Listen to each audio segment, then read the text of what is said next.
Market যখন এইভাবে হুড়ুর করে পড়ে না, তখন একটাই কাজ সবার করা উচিত, আমিও এটাই করছি, ডু নাথিং।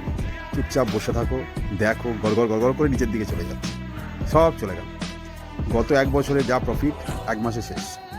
এটাই মার্কেটের নেচার। এই নেচারটাকে যারা নতুন ট্রেডার তারা ধরতে পারে না, আর তাদের প্যানিকের জন্য মার্কেটে আরও ফল করে। এফআইআই তো সেলিং করছে, তার সাথে রিটেল ট্রেডারও সেল করছে।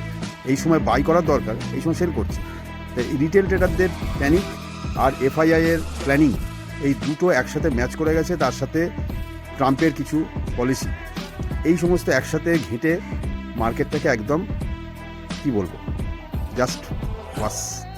তা এই সময় আমাদের যেটা করণীয়, প্রত্যেকেই যারা ইনভেস্টেড আছো, মানে অলরেডি যারা ইনভেস্ট করেছো, যাদের হাতে আর নতুন করে ইনভেস্ট করার মতো অর্থ নেই, তাদের একমাত্র কাজ হচ্ছে ওয়েট অ্যান্ড ওয়াচ। মার্কেট তো আজ নয় কাল রিকভারি করবেই। কতটা নিচে যাবে, আরও হয়তো আমার যেটা এক্সপেকটেশন 21,000-এর কাছাকাছি চলে আসতে পারে, কারণ 23,000 ভেঙে গেছে।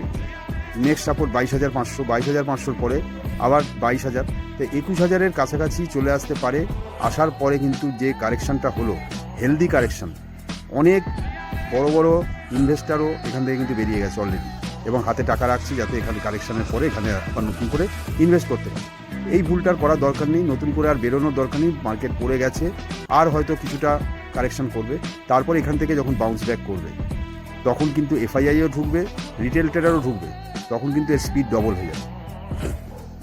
তাই একটু পেশেন্স রাখো, একটু ধৈর্য রাখো। সবারই খুব খারাপ অবস্থা, তাই পেশেন্স ছাড়া আর কোনো রাস্তা নেই। একটু ধৈর্য ধরতে হবে, মার্কেট রিকভার করবে, তোমাদেরও প্রফিট হবে।